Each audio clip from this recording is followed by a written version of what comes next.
Greetings YouTube, it is I, Karma, coming with another quick battle from Total Brohammer here, with a little 1v1 action. I myself am heading Crooked Moon, led by a Goblin war boss, and against the Beastmen, headed by Artemis Barca, who was actually featured in my very first video that I ever casted, and I played him multiple times, more in Warhammer 1 than 2. I think he was more active in Warhammer 1, but yeah, nice guy. He brings a lot of interesting builds, generally no cav, and that's actually why I wanted to show this battle, because I wanted to illustrate just how important having cav is in mobility. To a battle, and why infantry blobs generally don't work. Not all the time, but generally.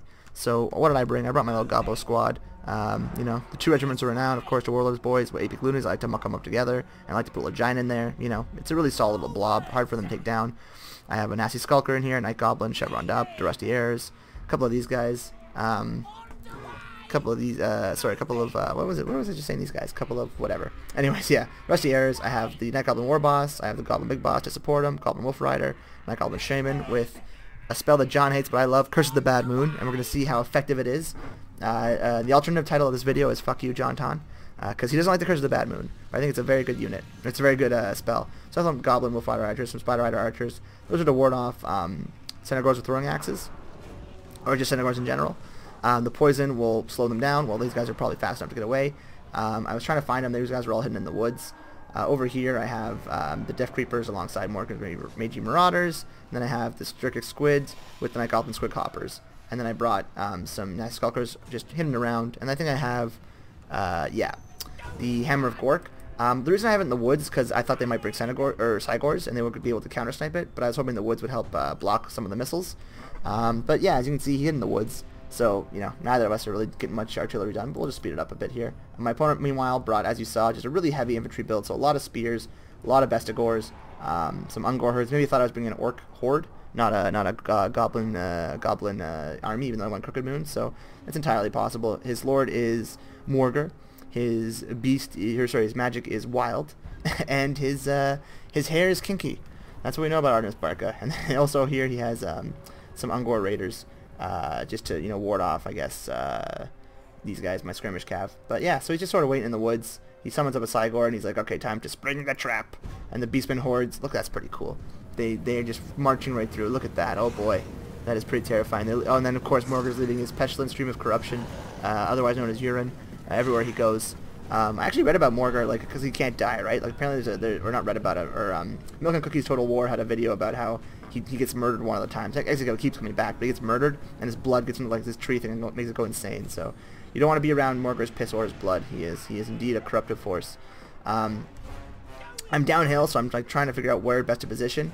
But now that his huge army's out, I'm going to start, Hammer of Gorking him. He spawned this guy a little bit back, so he's already lost some damage on his way in. Because he's a summon. This rock is going to be a little bit, it's a swing and a miss, but, that's what you get with the Cygors, although they are still very good. I have my Turkic Squids repositioning. I'm just trying to, envelop them. I want them in I have this Hammer Gork out here. It's basically bait. I want them to charge that. The longer they wait to get to it, the more damage I'll be able to get on his infantry. He is trying to hit my skirmish cav, and he does get a nice little solid con out there, taking their leadership way down, because the Goblin Wolf Riders are not, ready to fight, but again, they're a very, very cheap unit. He probably should have been aiming at these guys or the Hammer of Gork. He can't see a bunch of these units, so really there's only 2 options, I guess. But he is. I guess maybe he didn't notice these guys were not the regiment round variant. But over here, I'm starting to shoot into his Bestigors, doing a little bit of damage. Not great. You'd expect more from the Magi Marauders, but what can you do? I have these wolves coming up here, and as you can see, and this is going to be a play for Curse of the Bad Moon. He does get these Ungor Raiders out here to start warding me out, but I see that, so I move away. What the hell? I marched them there, and I guess I'm teasing them. And we lost a few Goblin Riders there. But yeah, I was teasing them. Oh, maybe because I wasn't in range yet. So I bring them here, and then I'm getting them there, and then I think I cast it now, because I have these 2 Bestigors there. No, maybe I'm still not in range. What was I thinking? I guess I was waiting for, there we go, and then I cast this here. And so it was all just a tricksy trap to get that Curse of the Bad Moon right there. Ooh, does really, pretty mediocre damage, but I think it was cool. It was a fun little move on my part. Over here, I've lost the Hammer of Gork. That thing was meant to fall again. I should have probably cast it over there, but I got a little bit of damage, and it was fun. Yeah, it was a fun little maneuver. I am running all my units back, trying to envelop them. Over here, he's got his Ungor, units fighting my guys. That's fine with me. These are the non-regiment around variants, so I'm just having them there, pin those guys down. I get some nice charges in the back with the Dirk Squids over here on the back of these guys, but it wasn't really that great. Over here they're fighting a battle they don't want to be fighting. They're being taken down by Rusty Errors, and they're fighting, you know, nasty Smelkers who aren't the best unit for best scores to fight. They don't have high armor values. There's a lot of units, a lot of models rather, so it's just not the best engagement for them. Over here, I cast Wah. I have this giant holding it up, and I move him out of the way just in case. I guess I don't know where I was trying to put him, but yeah, I sort of put him right in the worst place because he's not really. Oh, I guess he's giving Wah to these guys. Maybe? No, he's giving Wah to nobody. So that was a poor positioning of him. He's giving Wah to himself only. I don't know why I did that. Well, but I am gonna get a nice little. Oh no, I thought I was gonna get another Curse of the Bad Moon. Over here, I do take them down with Itchy Nuisance. So again, not the best fight. And as you can see, we're doing really well over here. I do send this guy back in to help fight Morgar. We are firing, taking them down, getting some cycle charging in. Over here, we're trying to clean up some of these Bestigors that we can. Over here, they catch these non-regiments of renown. I'm fine with that. As long as they're over here, they can't be shooting at my good units. We are breaking his infantry.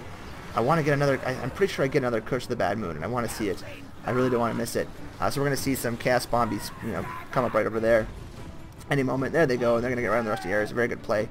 But we have been able to break these two Bestigor herds. These ones are getting shot down, just getting picked apart by my archers. These guys are going to fight the Goblin Big Boss. I'm going to try and reposition these guys over here. The Giant over here is kicking Morgar's ass, as you would expect, alongside the Night Goblin War Boss. I probably already cast Tormentor Sword, but yeah, he's just getting bonked on the head with that big old stick, so it's not looking great for him. We're getting good cycle charges in the background here. These nasty Skulkers come in, and they're going to, try and just take the brunt of these for the rest of the areas, but unfortunately some of them get pulled in. And you need to keep them going. Oh no, but they get pulled in, but they stay a little bit out of fighting, and they start shooting in. That's very good. Over here, the Brave Shaman is just doing his thing. In the back line, we were able to clean up, we're just having these guys on clean up duty, make sure these Bestigors don't come back. The Synagore is dead, so... Oh, and there it is! There it is! Oh, it does so much damage on this blob. Look at his beautiful little face. The manifestation of Gork or Morg, probably not, but yeah, I guess a Bad Moon. That's the Bad Moon. He's real pissed, and he's just puking on these guys. Amazing. And it lowers their melee and all that stuff, lowers their defense, all these stats are just taken way down. I just love that spell. It's such a fun one. And then that pretty much breaks that whole little pocket, and that's going to be the game. We're just going to clean up these guys. I mean, there's not a whole lot they can do at this point. They have no answer to the Giant except for those archers, and they are way over there, and I have all this mobility. But yeah, I love the Curse of the Bad Moon. Such a fun spell. Probably one of my favorites in the game. Because it is a really good spell, it's just so unpredictable, which is very Gobbo-esque. And I think it's good because when you use Gobbos, you have a lot of fodder. So if it pukes on your dudes, what do you care? They're Gobbos. They're like one step up from Bretonnian peasants. It's like, dirt, cows, Gobbos, then Bretonnian peasants are like the bottom four things. I guess dirt would probably be below cows. Cows can be affordable. I would say dirt's below goblins even. I would say cows, goblins, dirt, peasants. Goblins are useful little guys. Peasants are, even looking at them is an affront. So yeah, interesting battle. I just want to show that, yeah, the importance of mobility and how all infantry builds, especially when you have to be aggressive, are almost never the right pick, in my opinion. Feel free to send in replays if you've seen it work, or to, send me a message and say, oh no, this works, that works. Listen, discussion, open forum, that's what I'm here for. But I generally find that you want to be able to, you want to be able to have the mobility, you want to be able to, be able to outmaneuver your opponent, and with this build, he would never be able to do that. And then also, he wasn't able to get his archers on my giants, so my Gigante was able to pretty much have free reign on his whole army. But yeah, GG to my opponent, Artemis Barca. Always a fun battle with you. These guys, performed pretty well. Pretty much our whole army, punched above their weight.